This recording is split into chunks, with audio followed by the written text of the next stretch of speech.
তুমি যদি মনে করো আমি বুঝি নাই, হুজুর আমি সহজ সরল মানুষ, সাধারণ মানুষ, আমি বুঝি নাই, না রে ভাইয়া, খোদার কসম, না বুঝলেও মৃত্যু হবে, না বুঝলেও মরে যাইতে হবে।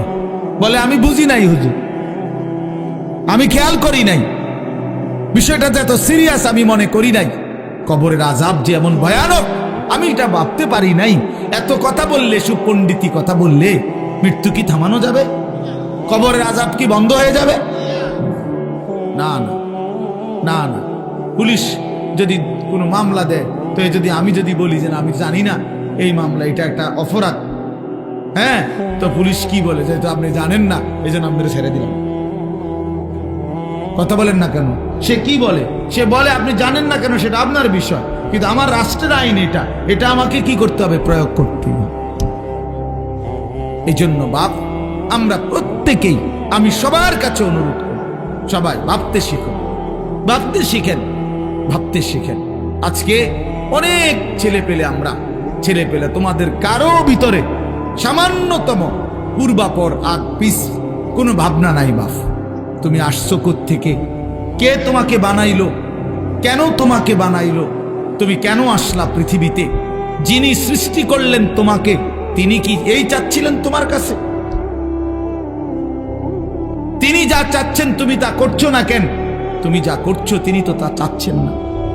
আল্লাহ তাআলা আমাদেরকে সৃষ্টি করেছেন প্রতি 1 মাসে 1.5 মাসে চুলের এক একটা ডিজাইন বদলাবার জন্য।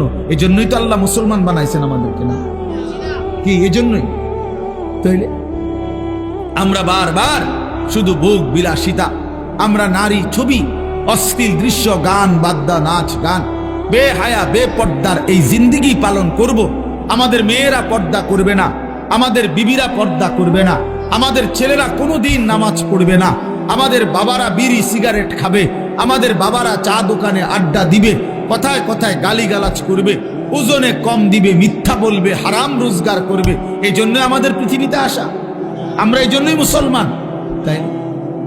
তাইলে এটা কে ভাববে? বাবা, ইসলাম তাইলে কার জন্য? কোরআন তাইলে কার জন্য নাজিল হইল? কেউ যদি আমরা কোরআন পালন না করি, না মানি, তো আল্লাহর কোরআন কার জন্য নাজিল হইল? নবী সাল্লাল্লাহু আলাইহি সাল্লামকে যদি আমাদেরও পছন্দ না হয়, তাহলে নবীজি কার জন্য আসলেন? কার জন্য তিনি রক্ত জড়াইলেন? কার জন্য তিনি তায়েফে রক্ত জড়ালেন? কার জন্য তিনি পেটে 2টা পাথর বাঁধলেন ক্ষুধার কষ্টে? কার জন্য তিনি 30 পারা কোরআন গ্রহণ করলেন মহান আল্লাহ পাকের কাছ থেকে? আমাদের জন্য, আমার জন্য, আমার জন্য। এই জন্য নওজোয়ান কিশোর ভাই, তোমার কাছে যদি 1 ওয়াক্ত নামাজ পছন্দই না হয়, তো তুমি মুসলমান হইলা কেন? কোনদিন তোমরা যারা ফজরের নামাজ পড়ো না, প্রিয় ভাই আমার, তুমি মুসলমান হইলা কিভাবে? তোমার মা কিভাবে মুসলমান? তুমি মুসলমানের সন্তান কিভাবে হইলা? প্রিয় ভাই শুনো মিয়া, আল্লাহর নবী বলছেন, গান শুনে মজা মারা, সাদ এরকম করে, আরে ডোলের লরের এমন করে তাল দেয়, ঠ্যাঙালগি দেয়, আরে করছে কিরে, কইলু কিরে, এই যে এগুলা কি মানে? কি মজা নিচ্ছে? কি নিতেছে বলেন?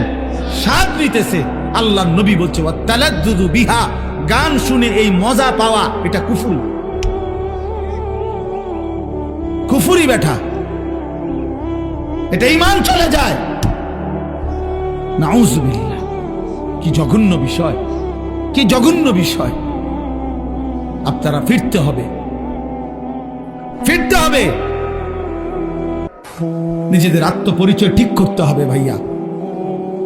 শুধু শুনছি আমার বাপ দাদা মুসলমান ছিল, এতটুকুই যথেষ্ট। আমার মনে আছে আমি প্রথম যে বছর আপনাদের এই বেদে সমাজের মাহফিলে আসছিলাম, আমি সেই বছরই মনে করাই দিছিলাম যে আপনারা যারা সাপের খেলা দেখান, মনে আছে, ভুলে গেলে চলবে না যে এটা আমাদের জিন্দেগি না, বরং আমরা ইমানদারের বংশধর।